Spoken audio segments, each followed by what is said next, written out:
Welcome to this video. In this video, we will learn more about the Jupyter development environment.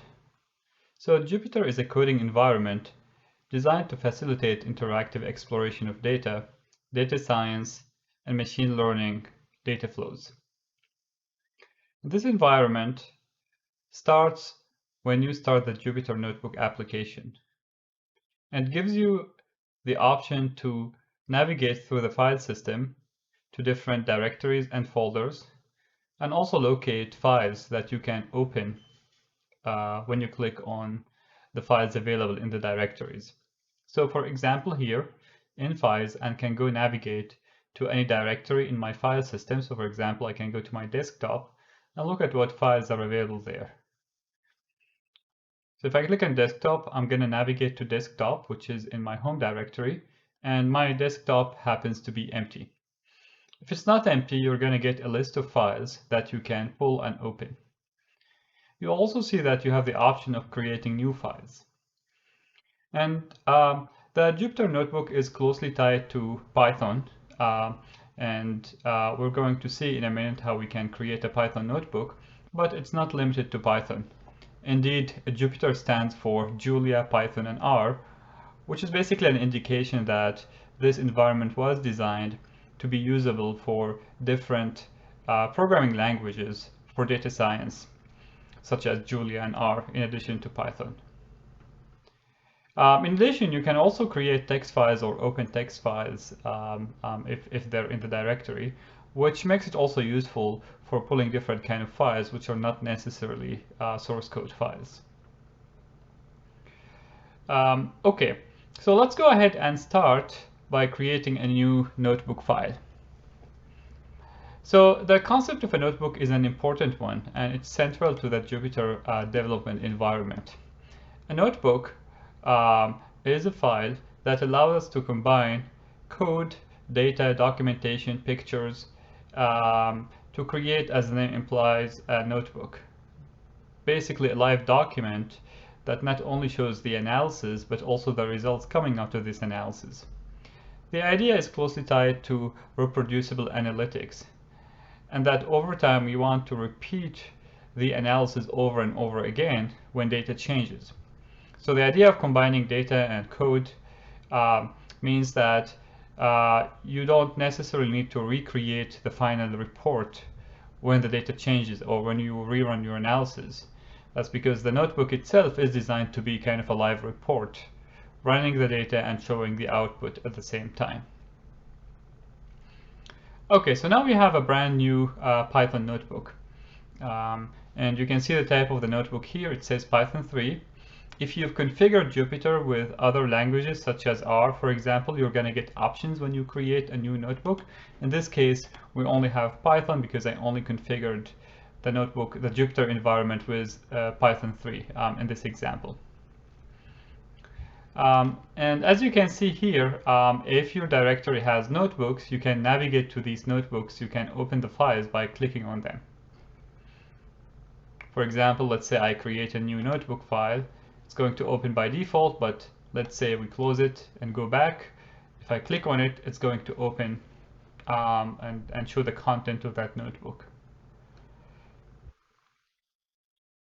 All right, so let's kind of focus now on what's inside a notebook. So the content of the notebook shows in this part of the window.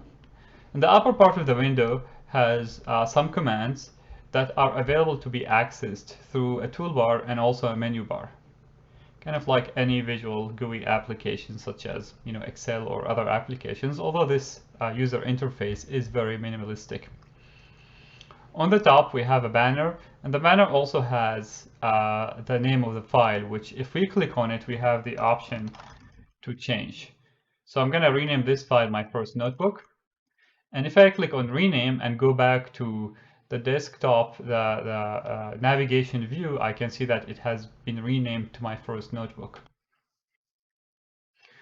There are a couple of commands here under File, Edit, View, Insert, and so on and so forth that we're going to take a look at some of them in this video. And obviously there are more advanced commands that you're going to explore on your own or learn on your own.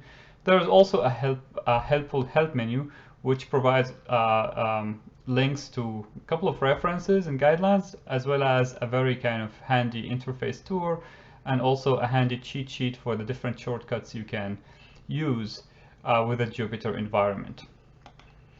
For this introductory session, we're not going to use any keyboard shortcuts. We're going to rely on the buttons and the menu options here to interact with our notebook. So now let's focus on this bottom part of the window, which is actually the content of the notebook. The notebook itself is divided into cells. So this white kind of rectangle pane here is one cell. And each cell can be of different types. The types of the cell can be looked at here. It shows code, but I can change it to markdown, raw cell, and also a heading. In this course, we're going only to look at code and markdown. Raw cell means it's not processed. Whatever you type is going to be, there verbatim, right? Code, it means it's a Python code in this case, and which means this code will run when you run your notebook. Markdown, as we will see in the next lecture, is a language for technical documentation. It means what you type in here is going to be documentation, English text. It's not going to be interpreted as Python text. So when your cell is code, it's going to say in for input, because whatever you type in here is going to be interpreted as input to the Python interpreter. So if I do 1 + 1, that's going to be interpreted as input. The moment I hit run on this cell, if I click run here, this input is going to be sent to the Python interpreter, and the Python interpreter is going to try to run it. In this case, that's valid Python code, and the result is 2. So 1 + 1 is 2, and this result shows in this output part of the cell. And you can see that the notebook has created a new cell for me to continue my analysis here. Okay, now obviously if you type in something which is not Python code, like if you say, for example, hello, and if your cell is still code, Python is, if you try to run it, this is going to be interpreted as Python code. And we're going to see a name error. Python is trying to interpret hello as a variable, and that variable doesn't exist. The name is not tied to any value, and that's something we will see down the road. So it's going to give you an error, meaning this code is not valid, it doesn't run. If our intention is to create a documentation for our notebook, then we can switch this to Markdown. If you switch it to Markdown, you're going to notice that input has disappeared, because whatever you type in this cell is not going to be sent to the Python interpreter. It's just text that you're free to type in. So I'm going to say, hello, this is my first notebook. And if I run this cell, you can see that it's just text, right? It renders as text. So again, the beauty of the notebook environment is that I can combine text, code, data, pictures to create, as the name implies, a notebook, right? It's kind of like scribbling on your own scientific notebook, combining all this kind of information. So you can actually change the order of these cells with those arrows. For example, if this has been the first cell in the notebook, I can shift this up. Hello, this is my first notebook, for example. And that's a code. Maybe I want to say something like, oh, wow, my code actually worked, right? And I can try something else. So maybe I can do 2 multiplied by 2. And if I hit run, I'm going to get 4, right? So you get the idea. We're going to work on our analysis, writing Python code. The Python code is going to be interpreted, and we're going to see live output. And we're going to document our work. So if this has been, an analysis, it's reproducible. We can actually, if we want to run the whole notebook, we can go here and do cell run all. And that's going to run the whole notebook from the beginning to the end. We can share this notebook with collaborators. We can also export it to different formats. We can export it to PDF or print it out and share it with collaborators, for example, or share the notebook file itself if they're using the Jupyter environment. Now let's go through some more advanced commands that we can use with a Jupyter notebook. Let's take a look at this toolbar here. The first command here is to save the notebook. And by default, Jupyter saves the notebook periodically. Every minute you get an automatic save of the notebook. But you can force this save by clicking on Save. That's going to save the notebook and give you a kind of notification that it has been saved. This plus button is to insert a new cell. So let's say I want to insert a cell below this one. I can highlight the cell and click plus, and that's going to insert a new cell here. The scissors means cut the cell. So for example, if I want to delete this cell, I no longer want this cell, I can cut it and it's going to be disappeared. Cutting also gives you the option of moving a cell. Like if I want to cut this cell and paste it below, I can cut and move to below here and click paste. And that's gonna paste it below. Let me move it up again.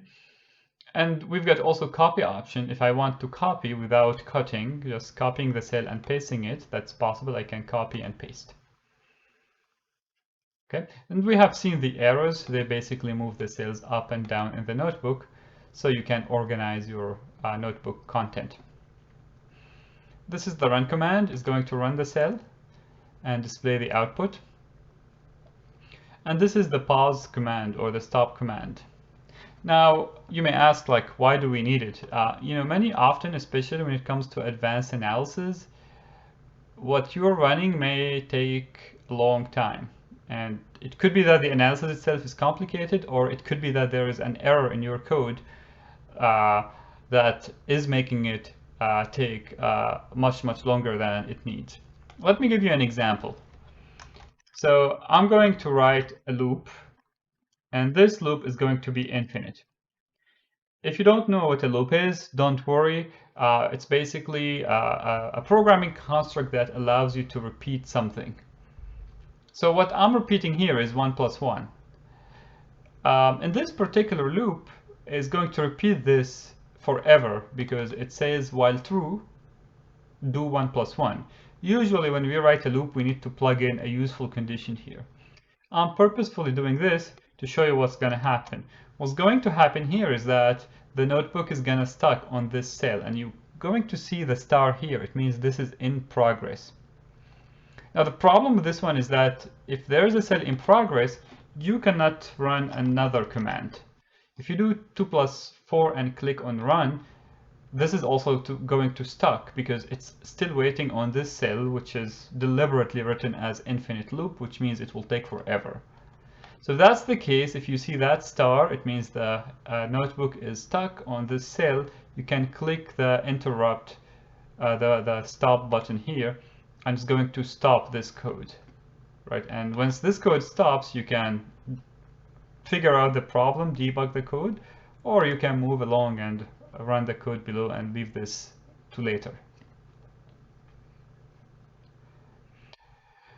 Many often we want to reset everything. And we want, let's delete this set first. We want to run the whole notebook, but we want to start from scratch. And to start from scratch, we can click on this restart and run the whole notebook. And it's going to give us a warning, but if we click yes, it's going to restart the whole thing and start from the beginning to the end.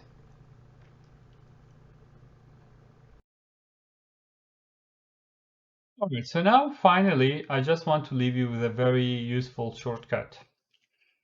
Very often when you're writing code, you have a knowledge of some of the functions, some of the constructs you're using, but not of everything, right? So let's say using a function called print, which, as the name implies, will print something back. So if I say hello, it's going to print hello here, right? Now, this function happens to have options. So I can say, for example, hello and there, and I'm gonna get hello there with a space.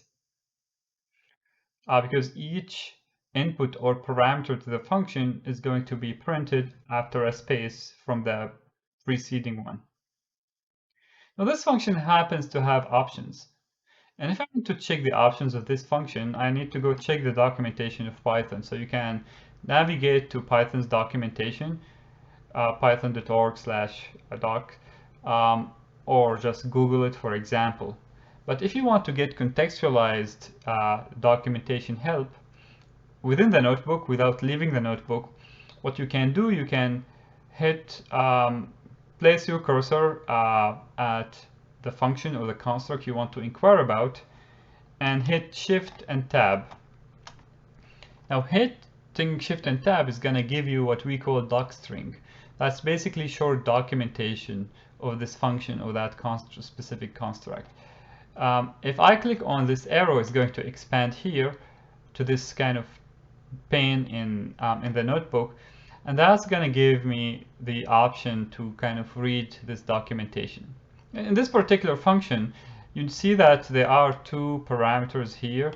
One is sep for separator, and one is end for how you end the string, in addition to other parameters that we're not going to worry about. But say I was looking for the separator, how do I change that separator? For example, I want to separate them with dot and a space. You can do separator equals to dot and space. And you can see that I'm going to get here dot and space instead of just a space, right? So this is kind of knowing the documentation allows me to kind of do a better job kind of custom tailoring this function to what I'm trying to do. Once you're done with it, you can close it. You can also expand it to a new tab if you want to keep it, for example, side by side, or you can close this pane here if you click on the X button. So this is a very useful shortcut and allows you to be more effective working the notebook. So this wraps up this kind of short introduction to the Jupyter Notebook environment, the Jupyter environment and specifically the notebook. Again, the Jupyter environment starts with a navigation view where you can navigate through the file system. And central to this environment is the concept of the notebook, which is the file in which we're going to put the code, the output of that code. If you click on the file, the notebook file, you will have options to interact with this file. Finally, as I mentioned in the past, that Jupyter Notebook environment has more bells and whistles that you're going to learn some and with practice become more effective working and interacting with it.